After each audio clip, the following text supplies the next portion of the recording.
GatoPerro back with another video. This time around, I'm not doing a stop motion review, but a video that has been requested by most of you, or quite a number of you, and my stop motion videos and even other reviews that you've actually, you like how I do my stop motions, and it is very humbling and I appreciate it a lot. And you think I'm really good at it, and you've asked me how do I do it, how do I get some of the shots that I do, and just kind of you want to have a behind the scenes look at it. And I'm not going to do it specifically on a certain video like how did I come up with the scorpion fight. Instead, it's going to be like an overall kind of step-by-step kind of video.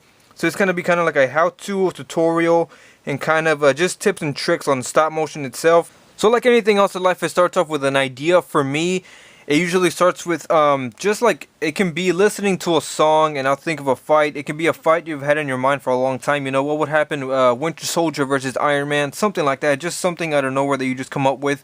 And you start thinking in your mind, like all these moves, these battle areas, just you want to come up with all of these things. And when I mention the music, it can be like, most of the time I like to think of the background music before anything else, because it kind of like, I like to listen to the beats of it, you know, what could be playing at the time that goes on, you know, rather than like, whenever they have scores for movies, like instead of like, Guardians of the Galaxy music can go along with Spider-Man somehow. Recently, I've really wanted to experiment with Pacific Rim music on Spider-Man stop motions, which will be an upcoming stop motion. But yeah, first you want to do all that, but then you want to start writing down your ideas. And yeah, here's a spiral. This is basically where all my fights have been recorded in since the beginning. My Shocker video, which I did like 2 years ago, back in like 2013 or so. And in this, I have everything I've ever done. Shocker, Lizard, Rhino, Sandman. I've done Dr. Octopus I think twice now. Green Goblin. These are some older fights. Taskmaster, way back when. Sinister Six. Venom again, because that was a long 5-minute video. The Beetle, Juggernaut. We're getting closer to the most recent ones, Electro. And most recently the Scorpion fight. Basically this is a giant notebook of ideas. All of the fights, all the steps are written down. And you want to do that so you can keep a clear idea of what's next on what to do. If there's any dialogue you want there to be spoken, you want to write it down at what moments and what animation wants to go along with it. If you don't want to write it down, you can also do storyboards like they do in movies and video games and all this type of stuff. Alright, so now that you've sparked an idea, you want to get your materials ready. So that includes getting the figures and the characters that you want set up. Personally, I like using articulated figures, but not all of them are the best for animation. For example, I really like the Snapshot Spider-Man I've reviewed before. I've said how great it is, but unfortunately, he is not the safest thing to use for stop motion. Why? He has loose app crunch. Some areas just kind of like go down, like they're not trustworthy. Like if I have him in a pose, he's up on string, he's ready to kick someone in the air, and I can't move his app crunch because he just kind of keeps flopping down. That's not reliable. So instead, I like to use figures that are actually stiff. For example, this guy, Superior Spider-Man.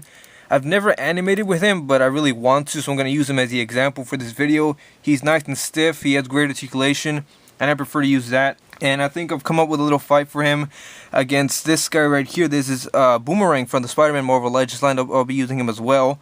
So those are the two characters I have set up already. And then for materials, you can actually use like 5 different things. For me, the most important one is this see-through string, which you can't really see right now. You can kind of see it at the ends. You can just buy a fishing line at Walmart. I have this giant roll of it, and I just cut it up into little circles and I tie them around. Most likely they're like a 12-inch hoop, something like that, more like 8 inches hoop. And I just tie around the figures. And you kind of want to get familiar on how you can wrap it around the figures so you can have a proper not display, but like a pose in the air where you can actually move them around. You can get them how you want to move as you move along the shot easily. And I'll get into some like rigging later on in the video. And I also like to use tape. I know some people like to use clay on the bottom of their feet, but I choose not to. I feel like I don't want to ruin the figure or be cleaning up after it either. Another option would also be bases as well. I have a lot of these Universe Classics ones. Also is wrestling ones right here. I don't have one on hand right now, but you can also use a flight stand, like for example the Mayfix ones or SH Figure Arts or anything else. That'll also be very helpful for like stances. Obviously, I don't think you want to have it very visible in the video, I guess, unless you don't care. Or if you're going to edit it out, you can do that as well. Most recently, I ended up buying a bag of clear rubber bands right here. They're about $1.50. You can find them at like a dollar store, and they're very helpful. I don't know if I never thought of this before, but they're nice and stretchy and they don't break, and they make like holding on to characters and like characters holding other characters a lot easier. Definitely, I had to buy them for wrestling since it involves a lot more grappling. But I wish I would have thought of it sooner because, like, for example, when Spider-Man's being tossed around or choked up by a hand, it's a lot easier, a lot more confident to have him be held on by a rubber band tied up around his neck and the hand, instead of having a string wrapped around everything and it looks all messy and I have to edit back out. Alright, so the next step is the setting, basically the fighting area, the stages, whatever you want to call it. It is very important. It is always very crucial because, for example, for me, I like to base my fights on interacting with the environment and using it to my advantage, or just coming up with ideas. You've seen me go inside the Daily Bugle most recently, on top of buildings, on the bottom, on the streets, through the air. I don't know, it doesn't matter. But I like to have kind of a nice scenery going on. At least you guys think I do. They're pretty cheap. For example, there are a couple of buildings I just made right now, so I'm going to set up a quick one right now. Alright, so I can start off with these two simple buildings of a bank and a little building right next to it. An extra prop for the ramp, a trash can, and a police car. Alright, so this is a very simple setup, not too elaborate. And I think you really should try hard on having really good props and background setup. Personally, I don't like looking at buildings that are just kind of drawn on windows and stuff with markers. I mean, I'm not trying to brag or say that I'm the best or anything, that I have the best things ever, but just some nice background stuff would be nice to look at during the video. I think it really helps a lot, makes things pop a lot better. It's kind of like ACBA, but with movements. I want to try a little bit. This is kind of just a cheap version of kind of those dial structures that I see people make. This is just cardboard with like duct tape and around the windows.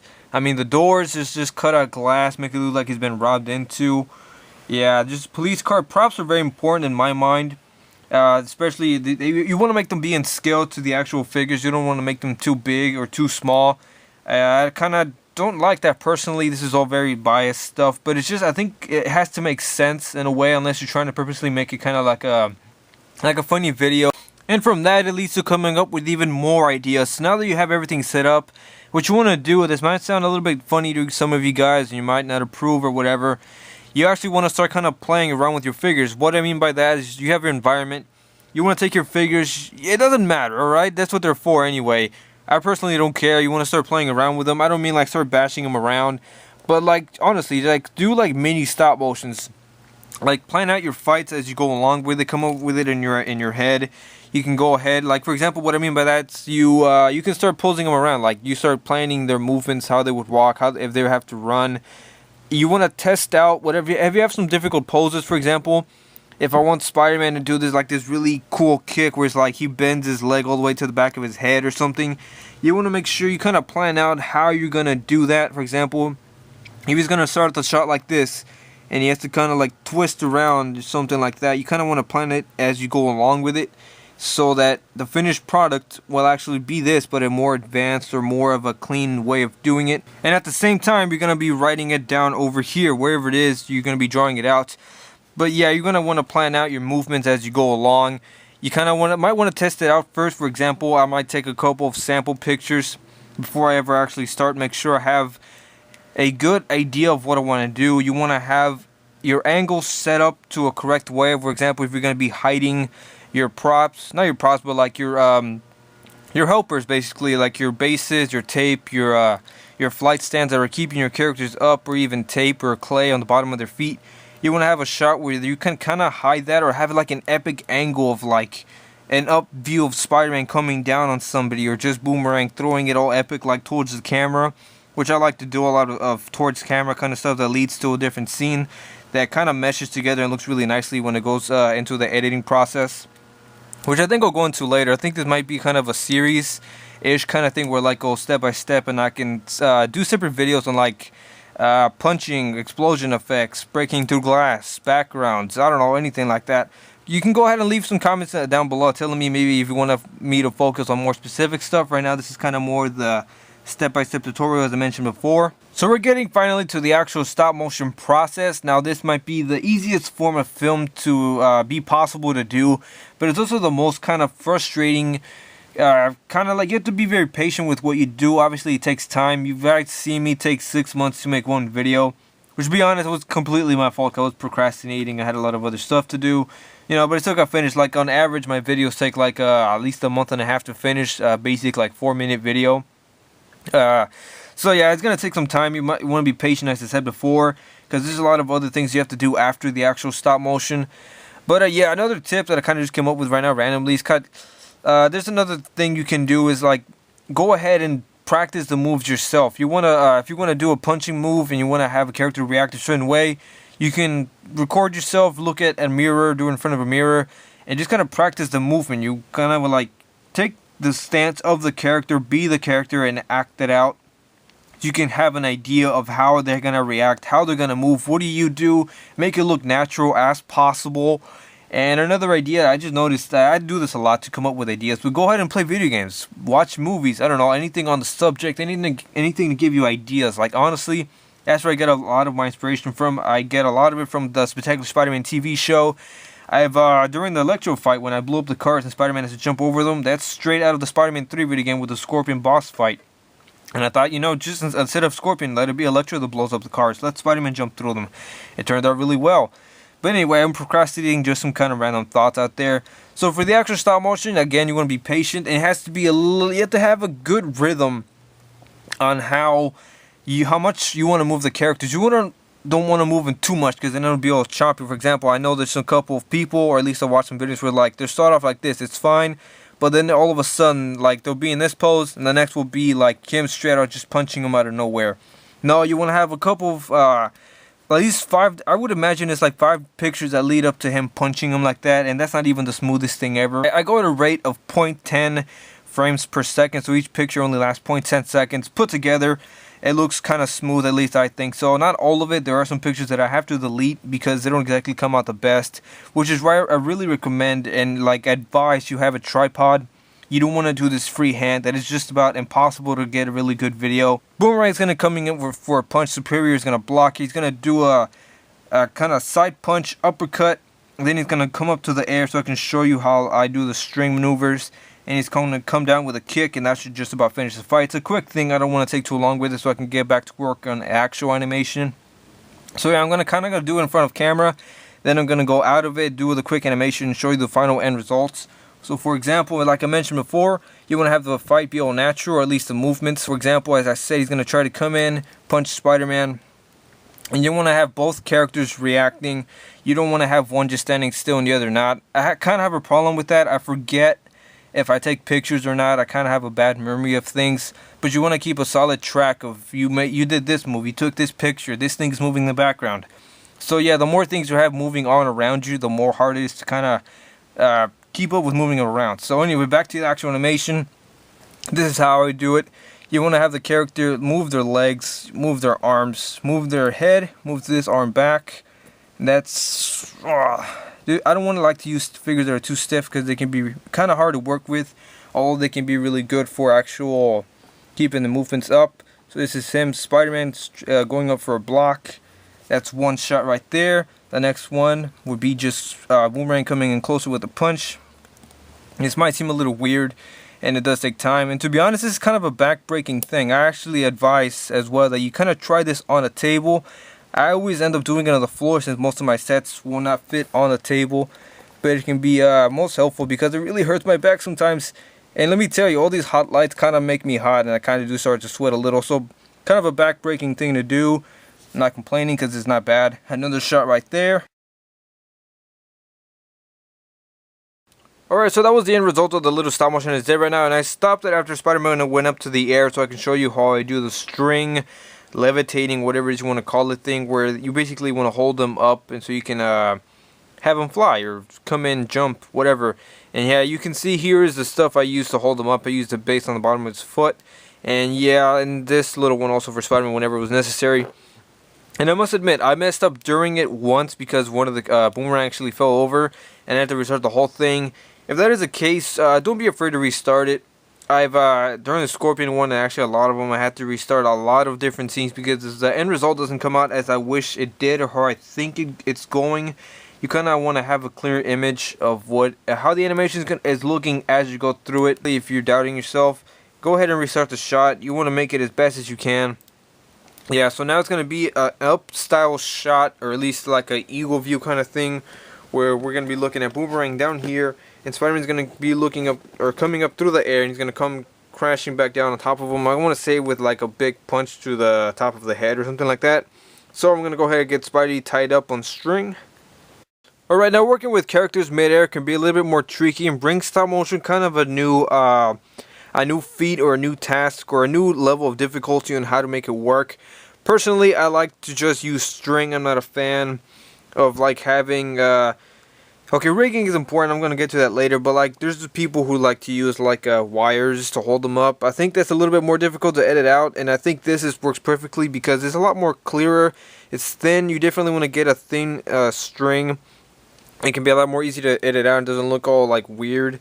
And yeah, like you want to know how to work around with it for every single pose and every single picture. And every time you have the character in the air and you move him slightly, you want to have a good memory of where he was last time and where he should be next in the air. Which is why I also like to use this thing. Not everyone's going to have this, I know, but for example, it's just this simple stick. It has a bunch of rivets in it. This helps me keep track if like the character's moving forward. I'll like move it up to one rivet halfway, then up to the next one, and like this stays in place, my bad. And then sometimes I'll tape it onto a building so I can just hold it, and then I'll have the string just kind of loop around it like that, and have it attached like that. And for example, like I said before, the string will be here, next it'll be like over here, move it slightly even more and more, and then in pictures it'll just look like he's moving forward.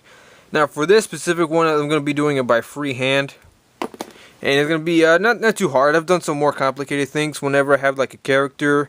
For example, this is just looped around, but if he's like sideways, you might need two different pairs of string.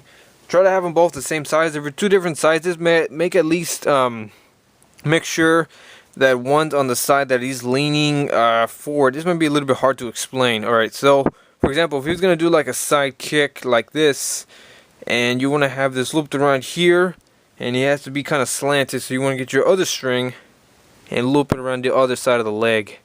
And now they might come off during the actual stop motion and it is very frustrating, but yeah, you have to work it out like this. Doesn't look too bad. Again, if you have the editing skills and you can you have the software, go ahead and get that stuff out of there. It looks really good when it's out, and I recently learned how to do it, so I'm really proud of that too. And it is very time consuming, but the end result is very satisfying as well. Alright, so I think that's going to do it for this quick tutorial video. I don't know how long this video is, probably like 8 minutes. But yeah, I don't think I'm that good at explaining stuff. Hopefully you understood kind of a little bit of what I was talking about. This is my first time explaining anything. But hopefully it made sense, sort of. Really sorry, I can kind of tell I wasn't doing the best job. But yeah, you can go ahead and let me know in the comments below. You can give me any questions. Give me suggestions if you want. Maybe next time you want me to talk about something, a specific thing more in detail, the editing process, sound effects, anything involving the actual stop motion process. So go ahead, feel free to do that down below, and I'll try my best next time. I'm sure I'll get used to it as I go along if I do more videos like these. Hopefully you've enjoyed. This has been GatoPerro. Please stay tuned for more reviews and stop motions.